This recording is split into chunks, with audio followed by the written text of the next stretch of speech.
Daf Yomi, Daf Yomi, Daf Yomi. Daf Yomi. Tractate Shevuos. We're almost at the holiday of Shevuos. Just a few more weeks. Shevuos, page 19a, top of the page, with the words Debai lemichtav behema v'chaya lechiderabi.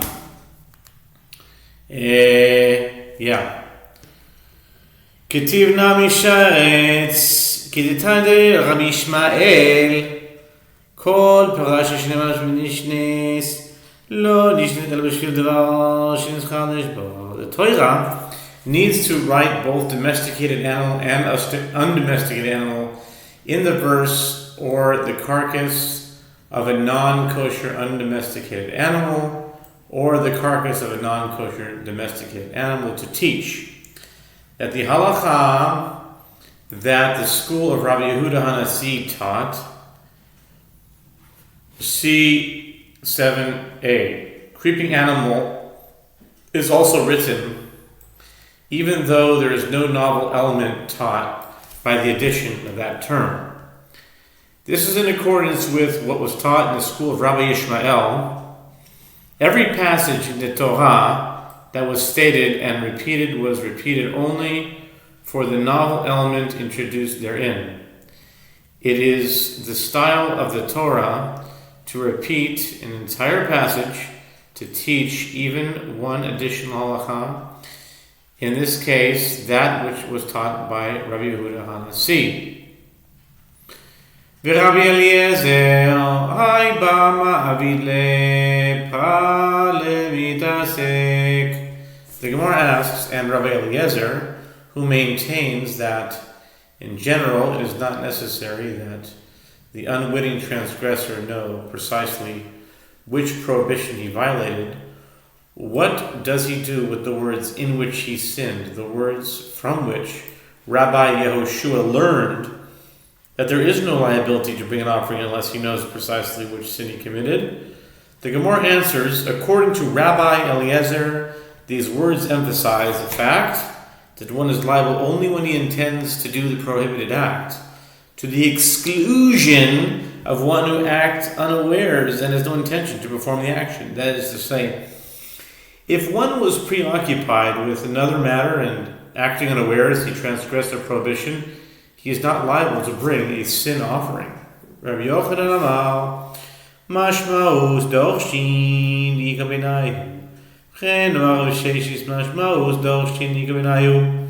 The Rav Sheshis Machlif, the Rabbi Eliezer, the Rabbi Akiva, the Rabbi Akiva, the Rabbi Eliezer. Until now, the Gemara has discussed Chizkiah's understanding of the practical difference between the opinions of Rabbi Eliezer and Rabbi Akiva in the Mishnah. And Rabbi Yochanan says there is no halachic difference between Rabbi Eliezer and Rabbi Akiva, as they both agree that one must know the exact source of his ritual impurity. The difference between them is limited to the interpretation of the meaning of the verses. Meaning they disagree about the source in the Torah for this halacha, and similarly, it can be reasoned that Rav Sheshet says the difference between them is limited to the interpretation of the meaning of the verses, as Rav Sheshet would switch the opinion of Rabbi Eliezer for that of Rabbi Akiva, and that of Rabbi Akiva for that of Rabbi Eliezer. He was not meticulous in his attributions of the respective opinions, as he held that there is no halachic difference between them. Boy minera v'merev Nachman helam zeu yedo ma'u amalei harelem tuma biyado v'chayiv aderaba harelam mikadesh biyado upato. Rava asked Rav Nachman, according to both Rabbi Eliezer and Rabbi Akiva, if one had a lapse of awareness of both this and that, his having contracted ritual impurity and his having entered the temple, what is the halacha? Rav Nachman said to him, he has a lapse of awareness about his impurity, and therefore he is liable. The Gemara disputes this. On the contrary, he has a lapse of awareness about the temple, and he should therefore be examined. Amar Rashi Chazinan Imituma Kabarish Harel Mdumiyad Mechayev Mikdash Kabarish Harel Mikdash Biyado Upatu Amar Le Rabbi Lavashi Klum Parish Mimikdash Ela Mishum Tuma Klum Parish Mituma Ela Mishum Mikdash Ela Loshna. Rav Ashi said, we observe his behavior. If he leaves the temple because of the impurity, meaning when he is told that he is impure, it is clear that the lapse of awareness that he had is about the impurity and he is liable. And if he leaves because of the temple, meaning when he is told that he is in the temple, then the lapse of awareness that he had is about the temple and he is exempt. Ravina said to Rav Ashi, there is no indication from here. Didn't he leave because he became aware of the temple? Only because he became aware also of the impurity? Otherwise, why would he leave the temple? And didn't he leave because he became aware of the impurity? Only because he became aware also of the temple? Otherwise, why would he leave the temple? Rather, there is no difference, so there is no indication from here. Tanu Abanan Shnei Shvilin Echad Tameh V'Echad To'er. The Gemara begins a discussion about another topic related to awareness of impurity. The sages taught in a Braita, if there were two paths in a certain place, one of them impure as a corpse was buried there, and the other one was pure, but it was not clear which of the two paths was impure, and someone walked on the first path and did not then enter the temple, and then afterward he walked on the second path, forgot that he was rich and pure, and entered the temple, he is liable to bring a sin offering, since he certainly contracted impurity on one of the paths, and entered the temple in a state of impurity. Halach b'rish v'nichnas hizo v'shana v'toben v'yachar kach halach b'sheni v'nichnas chayav. Rabbi Shimon poter. Rabbi Shimon ben Yehuda poter b'chulan mishum Rabbi Shimon.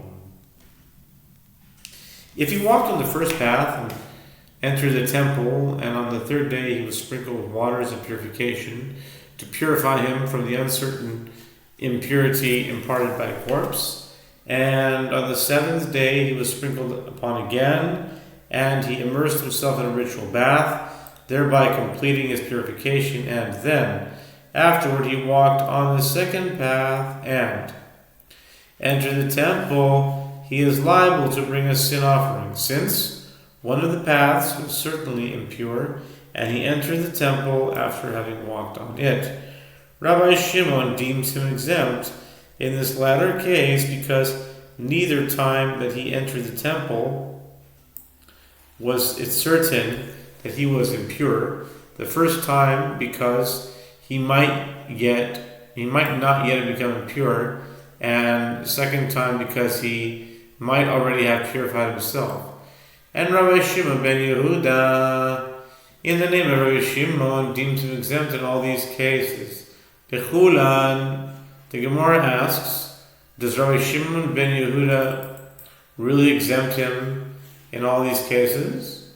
And now we turn to Daf Yomi Testament base, 19b, top of the page, with the words Afil b'kamaisa, imana shaftamehu omarave, hachmayaskin, and k'vani shalach b'rishon, v'shalach v'shalach, v'sheni shalach v'shalach b'rishon, tehav yalev nixei yediyah. Even in the first case, when he walked on both of the paths, and he did not purify himself in between, this is difficult, as whichever way you look at it, he is impure, since he certainly contracted impurity on one of the two paths. Rava said, what are we dealing with here? We are dealing with a case where he walked on the first path, and then afterward when he was walking on the second path, he forgot that he'd already walked on the first path, so that his lapse of awareness when he entered the temple was only a lapse of partial awareness. That is, when he entered the temple, he forgot only that he had walked on the first path, and for this lapse of knowledge by itself, he is not liable to bring a sin offering, as it is not certain that he contracted impurity there. Uvahaka mifligi tana kamasava amri ikzas yedia kecha yadina Rabbi Shimon sava lo amrina niksat yedia kechol yedia. Rava continues, and the Tanaim disagree with regard to this issue. The first Tana, who teaches that Rabbi Shimon deems the person exempt only where there was purification between the two entries, but not in the first case, maintains that we say that partial awareness of definite impurity is counted as complete awareness. And Rabbi Shimon ben Yehuda, who teaches that Rabbi Shimon deems the person exempt, even in the first case where there was no purification between the two entries, maintains that we do not say that partial awareness of definite impurity is counted as complete awareness. Halach berishon v'nichnas hiza v'shana v'tava chaza v'halach b'sheni v'nichnas chayo v'Rabbi Shimon poter v'amai chayav safek yediyahu. The Braita teaches if he walked on the first path and entered the temple, and on the third day he was sprinkled with waters of purification, and on the seventh day he was sprinkled upon again, and he immersed himself in a ritual bath, and then he walked on the second path and entered the temple, he is liable to bring a sin offering, and Rabbi Shimon deems him exempt from being an offering. The Gemara asks, but why is he liable according to the first time? Each time he entered the temple, it was only with lapse of awareness of uncertain impurity. The first time because he might not yet have become impure, and the second time because he might have already have purified himself. Amar Yochanan kan asu safek yediya kiyedihu. Reish Lakish Amar Hamani Rabbi Shmuel De'amar Lo beinin yediya v'tchila. Rabbi Yochanan says here, since he certainly contracted impurity on one of the paths and entered the temple in a state of impurity, they made awareness of uncertain impurity like awareness of definite impurity. And Reish Lakish says, in accordance with whose opinion is this? It is in accordance with the opinion of Rabbi Shmuel, who says we do not require any awareness of impurity whatsoever at the beginning, before he enters the temple, and it suffices if it becomes known to him at the end that he had been impure at the time of his entry. Urmi de Rabbi Yochanan, Urmi de Reish Lakish. Tanya, Achal Savechel, Evnoda Savechel, Evnoda Yomer, Keshem Jemira Zulech, Vechel Kach Mevi Osham, Talui, Al Kol Echad Bechad. And the Gemara raises a contradiction between the statement of Rabbi Yochanan and another statement of Rabbi Yochanan. And the Gemara raises a contradiction between the statement of Reish Lakish and another statement of Reish Lakish. As it is taught in the Braita, if one ate an item concerning which there was uncertainty as to whether or not it was forbidden fat, and he later became aware of it, and then he ate some other item concerning which there was uncertainty as to whether or not it was forbidden fat, and he later became aware of it. Rabbi Yehuda says, just as he would bring a sin offering for each and every one of his instances of consumption, were he to learn that what he ate was actually forbidden fat, so too he brings a provisional guilt offering, brought by one who is uncertain as to whether he committed a transgression that requires a sin offering for each and every one of his instances of consumption, if after each instance he became aware that he might have eaten forbidden fat. Rabbi Shimon ben Yehuda, Rabbi Elazar ben Shimon Amu, Mishum Rabbi Shimon. Eno maybe ela asham taru echad, שנאמר על שגגסו אשר שגר התוירה ריפסה שגגויס המביא השמתו ליחד. Shimon ben Yehuda and Rabbi Elazar, son of Rabbi Shimon, said in the name of Rabbi Shimon, he brings only one provisional guilt offering, as it is stated with regard to provisional guilt offering, he shall bring an unblemished ram for a guilt offering to the priest, and the priest shall make atonement for him concerning unwitting transgression, wherein he unwittingly transgressed and did it not. Leviticus 5:18. This wording teaches that the Torah included many instances of unwitting transgressions in one provisional guilt offering, which brings one provisional guilt offering even if he had committed many unwitting transgressions. Kan shana Rabbi Yedios Svekos Mischalkos Echataos. Reish Lakish and Rabbi Yochanan disagree about how to understand the opinion of Rabbi Yehuda Hanasi, with regard to which case he did say that one brings a separate sin offering for each and every one of his instances of consumption. And Reish Lakish says here, Rabbi Yehuda Hanasi taught that awareness of the uncertain status separates the act with regard to sin offerings. If it later became known with certainty that he had actually eaten forbidden fat both times, he would be liable to bring two sin offerings for the two instances of consumption, despite the fact that the two actions were separated only by awareness of the uncertain status, because such awareness is sufficient to separate the two acts. Rabbi Yochanan Amar Kishim Shidios Vadai B'Yam Masloches Mitchalkos Techatois Kach Yedios Mitchalkos Liashamos.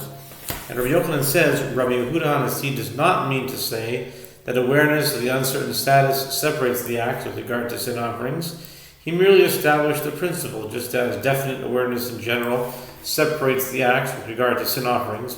For example, when one ate forbidden fat and then became aware that it was definitely forbidden fat that he had eaten, and then he forgot and once again ate forbidden fat, so too awareness of the uncertain status separates the acts with regard to provisional guilt offerings. But awareness of the uncertain status does not separate the acts with regard to sin offerings. If the awareness between the acts was only awareness of the uncertain status, he does not bring a sin offering for each act when he later learns with certainty that it was forbidden fat that he had eaten. Evidently, Rabbi Yochanan maintains that awareness of the uncertain status is not like definite awareness, and Reish Lakish maintains that it is like definite awareness. This contradicts what they said above. Bishlam Rabbi Yochanan lo kashya kan asu v'lo b'chol ha'torah kula asu hachahu delo kativ yediyah b'hediyah mi v'ne'elam u'ne'elam hu dika. Here's another case right here of the daf coincidences. Like I started dealing with mispar ne'elam today. Gematria mispar ne'elam, and it's talking about ne'elam here. Another connection. The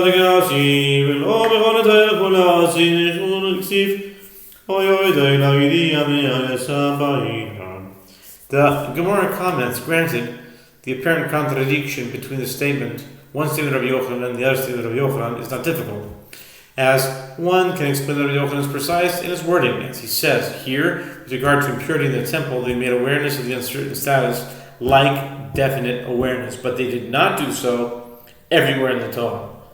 There is a basis for this distinction, as here, with regard to impurity in the temple, awareness at the beginning is not written explicitly in the Torah, but rather is derived from and it is hidden from him, Leviticus 5:2, which indicates that there must be some awareness that became hidden from him, and for this, awareness of the uncertain status suffices. But by contrast, they did not make awareness of the uncertain status like definite awareness everywhere in the entire Torah, as is written, or if his sin which he has sinned becomes known to him, Leviticus 4:28, which indicates that in general we require full-fledged awareness at the beginning. El Reish Lakish Admokim Lekerav Ishmael Nokma Kerabio Kamash Melon Terab Ishmael Lo Boidia Badechilo. But as for Reish Lakish, rather than interpreting this brighter concerning the two paths in accordance with the opinion of Rabbi Ishmael, who does not require any awareness whatsoever at the beginning, let him interpret it in accordance with the opinion of Rabbi Yehuda Hanasi, who holds that awareness of the uncertain status is like definite awareness. The Gemara explains, Reish Lakish teaches this, that with regard to impurity in the temple, Rabbi Ishmael does not require any awareness at the beginning.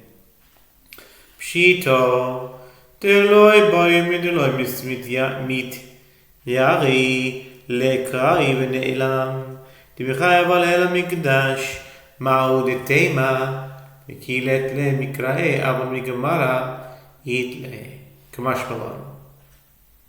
Gemara challenges, it is obvious that Rabbi Ishmael does not require awareness at the beginning, since he has no superfluous verses from which to derive such requirement.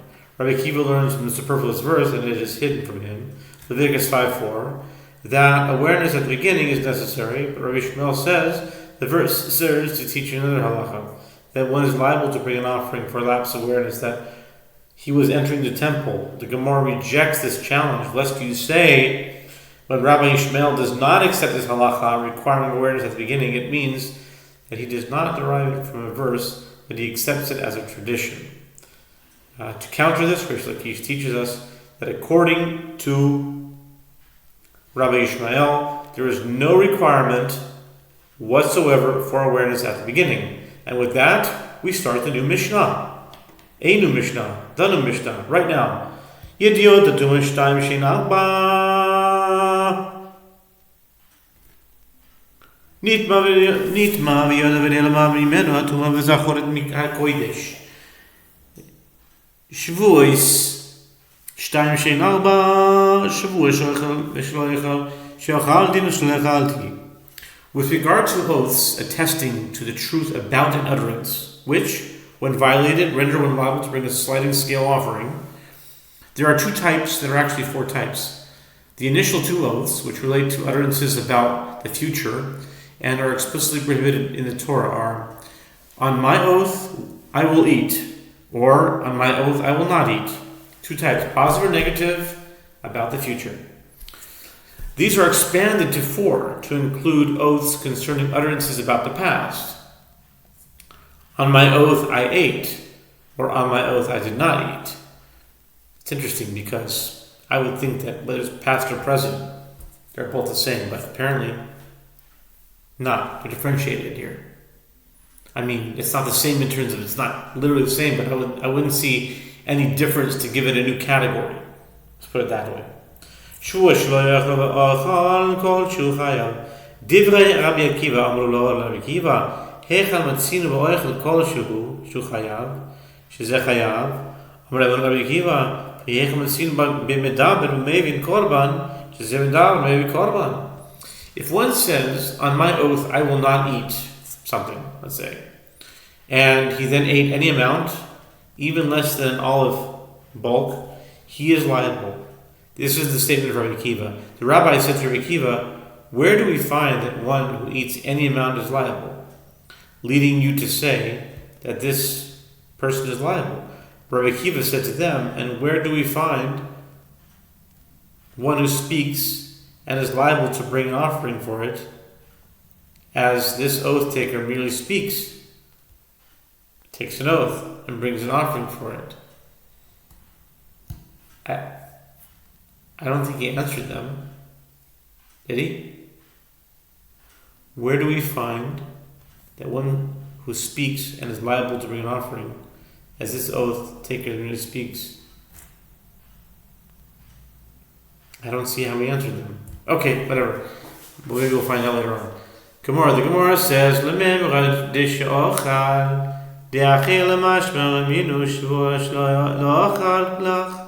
Shevuos shoichalach.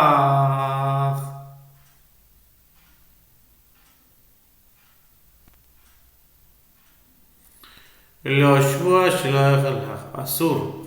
The Gemara asks, is this to say that phrasing an oath as "on my oath I will eat" always means that I take an oath that I will eat?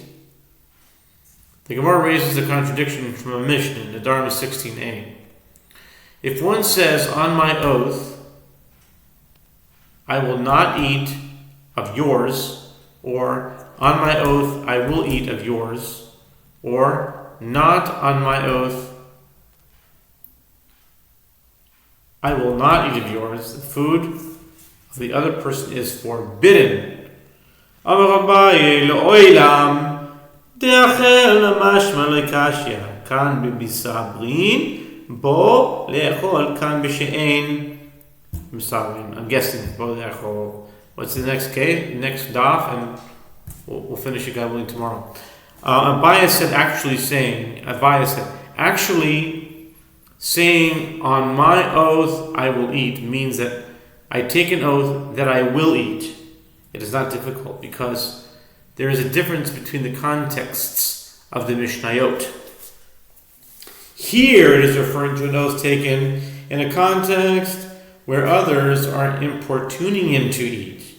So when he says "on my oath I will eat of yours," his intention is to indicate his refusal to eat. There it is in a context where others are not forcing him to eat or encouraging him to eat.